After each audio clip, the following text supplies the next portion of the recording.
सर्वोच्च न्यायालयाच्या निर्णयावर ओबीसींनी नाराजी व्यक्त केली। आरक्षण मर्यादा अंमलबजावणीमुळे ओबीसींवर अन्याय होतो। ओबीसी नेत्यांची ही भूमिका आहे। आरक्षण मर्यादा हटवा, ओबीसींना न्याय द्या।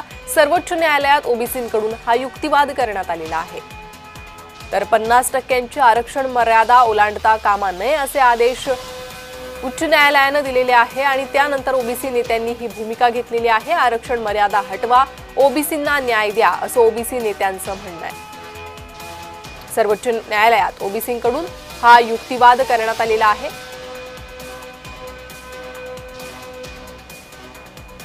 महाराष्ट्रात पुढील महिन्यात होणाऱ्या स्थानिक स्वराज्य संस्थेच्या निवडणुकीच्या बाबतीत सर्वोच्च न्यायालयाने म्हटलं आहे की 50%ची मर्यादा जर तुम्ही ओलांडली तर आम्ही निवडणूक होऊ देणार नाही, असं म्हणणं अगदी चुकीचं आहे।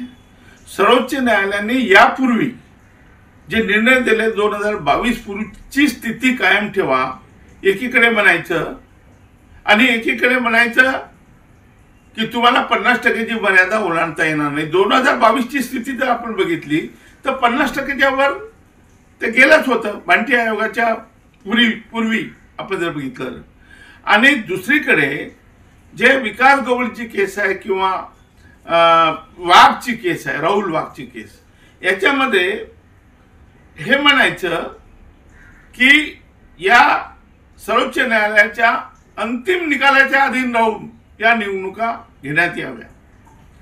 हे जे प्रकरण आहे स्वतः सर्वोच्च न्यायालय हे जम्बलिंग झालं आहे, कन्फ्यूज झालेलं आहे आणि त्यामुळे एकीकडे म्हणायचं की जे घटनापीठ आहे त्याच्या पलीकडे आम्ही जाऊन निर्णय देऊ शकत नाही आणि घटनापीठचं जे अधिकार असताना स्वतःकडे हिअरिंग घ्यायची आणि अशा पद्धतीने कंडिशन टाकायची चुकीचं आहे।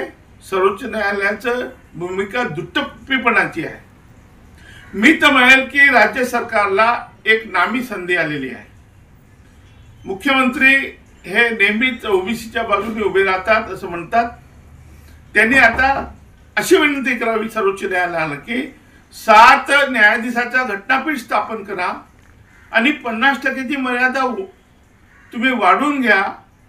खरं म्हणजे जर खरोखरच भारतीय जनता पार्टी म्हणते की डीएनए आमचा ओबीसी आहे तर ही नामी संधी आहे। त्यांनी सर्वोच्च न्यायालयात जाऊन हे प्रकरण तडीस लावायला पाहिजे आणि ओबीसीला न्याय मिळेल, त्यांचं 27%चं आरक्षण कमी होणार नाही, हे महाराष्ट्र सरकारने बघितलं पाहिजे।